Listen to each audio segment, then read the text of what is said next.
Hi friends, मैं निकी आप लोगों का स्वागत करती हूँ इस ऑनलाइन यूट्यूब वीडियो ट्यूटोरियल में, जहां आप सीखते हैं accounts with prime tally.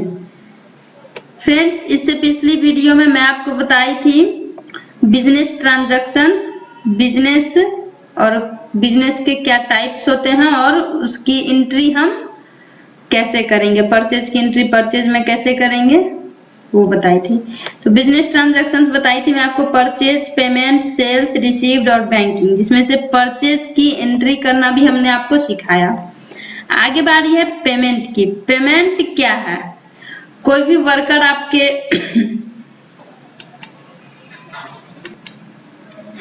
Company में कोई जॉब कर रहा है तो आप जाहिर सी बात है उसे पेमेंट करेंगे, या फिर कोई आपके यहाँ मजदूरी कर रहा है उसे आप वेजेस देंगे। कोई आपके यहाँ किसी भी वर्क के लिए हायर हुआ है तो आप उसे पेमेंट करते हैं। तो आप पेमेंट करते हैं तो उसकी एंट्री हम टैली पे कैसे करेंगे? या फिर आप कोई दुकान में गए, वहां से कुछ सामान खरीदा, उसे आपने पेमेंट किया। आप बैंक टू बैंक ट्रांजैक्शंस करते हैं तो वहां पे भी आप पैसे पेमेंट करते हैं। तो उन सब की एंट्री हम टैली प्राइम में कैसे करेंगे, आइए जानते हैं। इससे पहले मैं आपको बता दूं कि पेमेंट ट्रांजैक्शंस का एक एग्जाम्पल, अगर कोई पार्टी का नाम हो या फिर ऑल एक्सपेंसेस, जो भी खर्चे हो और पार्टी के जो नाम हो उसे हम डेबिट करते हैं। और कैश हो या कैश वो चेक हो या बैंक का हो, कैश, चेक और बैंक अकाउंट को हम क्रेडिट करते हैं। अब कोई पार्टी है, मान लीजिए कि paid cash to Anamika stores, Anamika stores जो हमने परचेज किया था उसे हम कैश पेड करेंगे। कैश पेड करना है। अब कैश हमें पेमेंट चेक में पेड करना है या बैंक से ड्राफ्ट देना है या फिर उसे कैश में पेड करना है, तो उसकी एंट्री हम कैसे करेंगे? तो आइए हम जाएंगे यहां से डे बुक पे,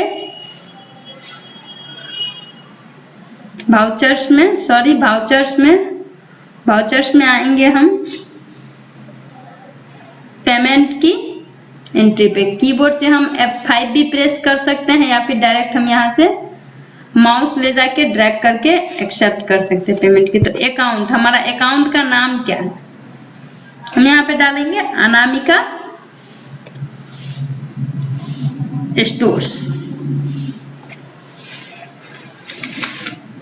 हमारी कंपनी की जो नाम होगी वो हम यहाँ पे सिलेक्ट कर देंगे। मान लीजिए हमारी कंपनी की नाम है अमन, जिसके नाम से हमने अकाउंट खोल रखा है। हम इसे यहाँ से सिलेक्ट कर लेते हैं। हमने उसकी लेजर बना रखी है इसलिए बाय डिफॉल्ट वो नाम यहाँ आ गया। अगर आपके पास नहीं है तो आप अकाउंट का जो करेंट बैलेंस होगा वो यहाँ पे सॉरी नाम डाल के डाल दें। पर्टिकुलर में हम डालेंगे अनामिका स्टोर।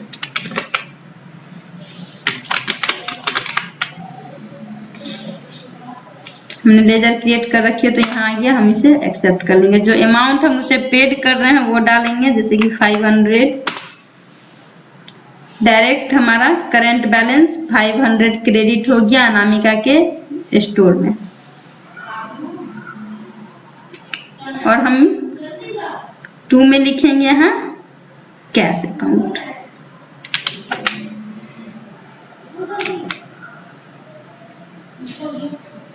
यहाँ से हम सिलेक्ट कर लेंगे कैश और इसका जो बैलेंस हमारा हो जाएगा 500, वो क्रेडिट हो जाएगा। देख रहे हैं?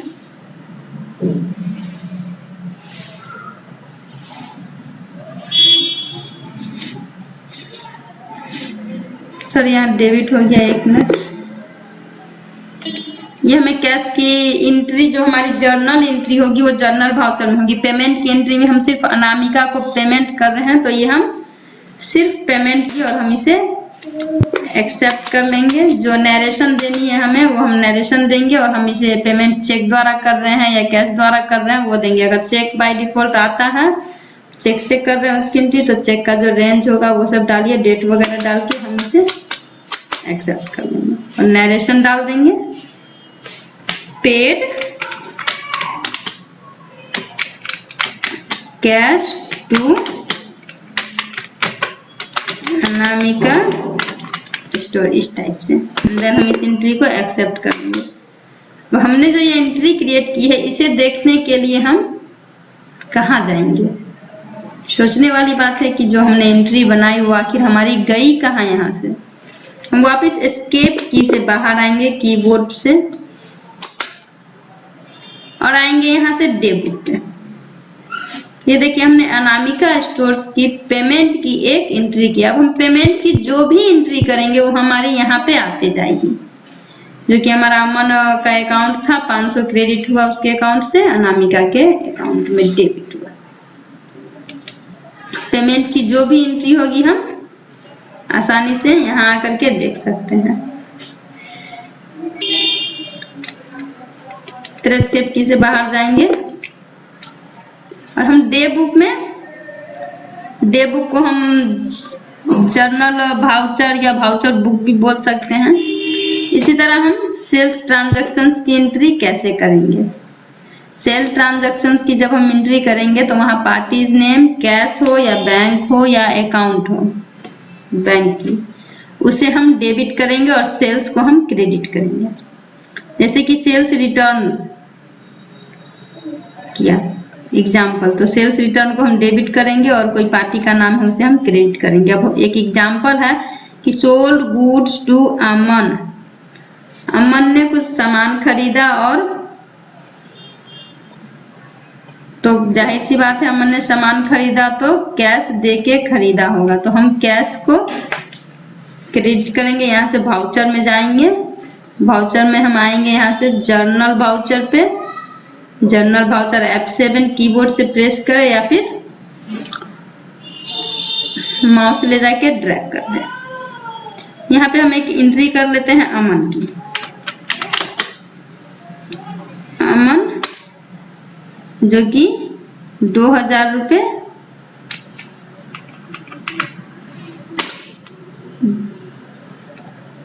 डेबिट होगी इसके अकाउंट में। जो चेक का डिमांड ड्राफ्ट होगा वो सब डालिए और by to sales account.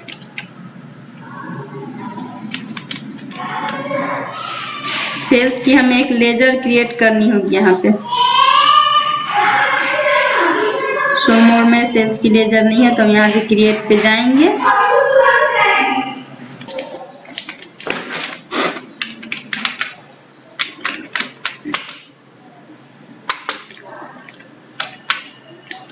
Sales हमारा सेल्स के अंदर में आता है, सेल्स अकाउंट। डिस्काउंट वगैरह देना है तो वो हम यहाँ सेलेक्ट कर सकते हैं टाइप ऑफ लेजर में। इसे कर लेते हैं।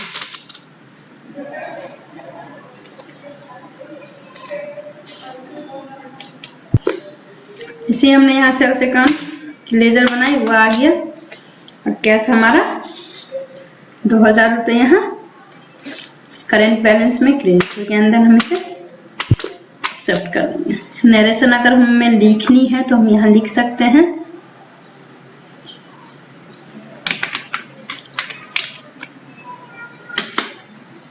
सेल्स रिटर्न टू अमन, हम इसे एक्सेप्ट कर देंगे। हमने जो ये एंट्री की है इसे देखने के लिए हम वापस एस्केप की से बाहर आएंगे। यहाँ से आएंगे डे बुक पे।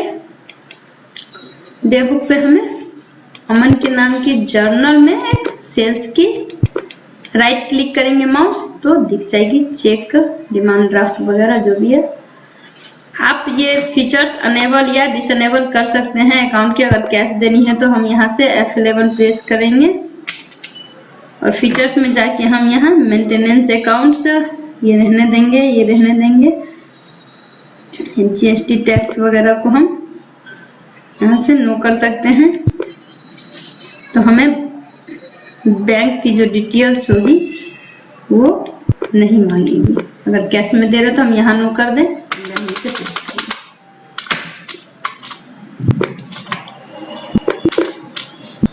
टैली ERP9 में इतने सारे विंडोज एक्सेप्टेड कराने नहीं होते थे।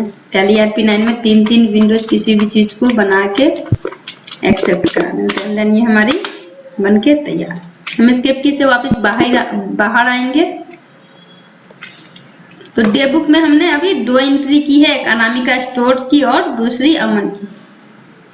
तो पहली एंट्री थी हमारी पेमेंट की और दूसरी एंट्री हमारी सेल की हुई है। इसी तरह एग्जाम्पल है, इसी तरह हम रिसिप्ट ट्रांजैक्शन की एंट्री करेंगे। तो रिसिप्ट ट्रांजैक्शंस में हम कैश, चेक और बैंक को डेबिट रखते हैं और पार्टीज के नाम को क्रेडिट करते हैं। इसके एंट्री के लिए हम वापस आएंगे स्केप की से बाहर और जाएंगे वाउचर में। वाउचर पे एंटर प्रेस एंड देन हम यहाँ से एंट्री करेंगे।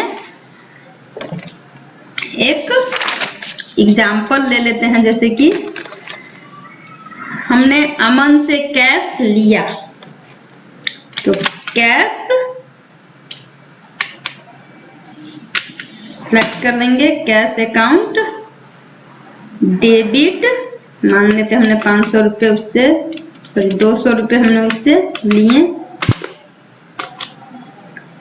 और हमारा यहाँ पे पार्टी का नाम जो होगा अमन,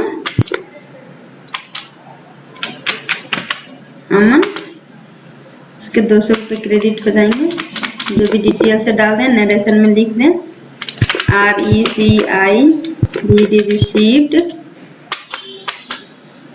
अमन टू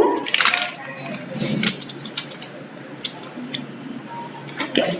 तो ये हमने रिसीव्ड करा ली और इसकी एंट्री भी हम वापस स्केप की से बाहर जाएंगे और डे बुक पे आकर के कैश की ये जो एंट्री अभी मैंने की है, राइट क्लिक करेंगे माउस से और हमने एंट्री की है अमन और कैश की, वो यहाँ से दिख सकती है। वापिस हम स्केप की से बाहर आएंगे। अब बारी आती है बैंकिंग ट्रांजैक्शन की। बैंकिंग ट्रांजैक्शंस में कैश डिपॉजिट करते हैं बैंक में, तो कैश हमारा हो जाएगा क्रेडिट अकाउंट और बैंक हमारा हो जाएगा डेबिट अकाउंट, क्योंकि कैश हमारा बैंक में जा रहा है। तो हमेशा पाने वाला डेबिट और देने वाला क्रेडिट। अगर हम कैश निकालते हैं बैंक से, विड्रॉ करते हैं, अक्सर हम बैंक में जाते हैं तो डिपॉजिट फॉर्म भर के कैश से डिपॉजिट करते हैं और विड्रॉ फॉर्म भर के कैश बैंक से विड्रॉ करते हैं। तो कैश हमारे हाथ में आएंगी तो हम उसे डेबिट करेंगे और बैंक से वो कैश निकल रही है तो हम उसे क्रेडिट करेंगे। और अगर हम बैंक टू बैंक ट्रांजैक्शंस करते हैं तो उसे हम ट्रांसफरिंग करते हैं। अगर मान लीजिए कि हमारी अकाउंट बैंक ऑफ इंडिया में है और वहां से हमने कुछ पैसे स्टेट बैंक में ट्रांसफर किए, तो बैंक अकाउंट भी यहाँ पे डेबिट होगी और बैंक ऑफ इंडिया जो हमारा होगा वो हमारा डेबिट होगा और स्टेट बैंक हमारा डेबिट होगा और बैंक ऑफ इंडिया क्रेडिट होगा, क्योंकि हमने बैंक ऑफ इंडिया से अकाउंट निकाल करके स्टेट बैंक में डाला है। तो ये हमारा ट्रांसफर हो जाता है। तो इसकी एंट्री हम कॉन्ट्रा वाउचर में करते हैं। दोनों की सेम एंट्री होती है। इसी तरह कुछ होते हैं डिस्काउंट, छूट, बट्टा, कटौती, कैश डिस्काउंट होते हैं जो नगद में छूट दी जाती है। ट्रेड डिस्काउंट होते हैं जो व्यापारिक छूट होती है। ट्रांजैक्शंस के कुछ नेचर्स होते हैं, credit transaction and cash transactions. ये दो ट्रांजैक्शंस के नेचर्स होते हैं। जब भी हम कोई लेन देन करते हैं तो या तो वो हमारा क्रेडिट होता है या कैश होता है, उधार होता है या पेमेंट देके होता है। अब एक ट्रेड डिस्काउंट आता है। When do we transaction in credit then give discount, it is known as trade discount and it is not visible in any book of accounting records। जो हमारा ट्रेड डिस्काउंट होता है, जो क्रेडिट दी जाती है, give की जाती है, वो हमारा विजिबल नहीं होता है। उसे हम अकाउंट में रिकॉर्ड, अकाउंटिंग बुक में या फिर कोई भी एनी बुक ऑफ अकाउंटिंग की कोई भी बुक हो उसमें हम रिकॉर्ड्स नहीं करते हैं क्रेडिट डिस्काउंट को। Example, goods purchase from Rahul trades with 5% trade discount at the list price of 26,000। अगर राहुल कोई सामान खरीद रहा, मान लेते हैं हम, उसे ट्रेड डिस्काउंट 5% मिल रहा है उसके 26,000 के प्राइस लिस्ट पे। तो यहाँ हम परचेज अकाउंट को डेबिट करेंगे और राहुल के अकाउंट को क्रेडिट करेंगे और जो हमारा डिस्काउंट होगा उसे हम अनेबल करेंगे। तो इसी तरह अगले वीडियोज में मैं आपको बताऊंगी ये ट्रेड डिस्काउंट की एंट्री या डिस्काउंट की एंट्री कैसे की जाए। कोई भी गुड्स या परचेज कर रहे हैं उसमें जो हमें डिस्काउंट मिलती है 5%, 10%, 12%, इसकी एंट्री हम टैली प्राइम में कैसे करेंगे। तो थैंक्स। अगर आपको ये वीडियो अच्छा लगा तो आप हमारे चैनल को लाइक कीजिए, सब्सक्राइब कीजिए, अपने दोस्तों के साथ शेयर कीजिए। इस वीडियो में आपने सीखा पेमेंट की ट्रांजैक्शंस करना, सेल का ट्रांजैक्शंस करना, रिसीप्ट की ट्रांजैक्शंस करना और बैंकिंग की ट्रांजैक्शंस के बारे में जाना और डिस्काउंट के बारे में जाना। तो अगर आपको इस वीडियो में कोई डाउट है तो आप हमारे दिए गए नंबर पर कॉल कर सकते हैं, अपने डाउट को क्लियर कर सकते हैं। Thank you.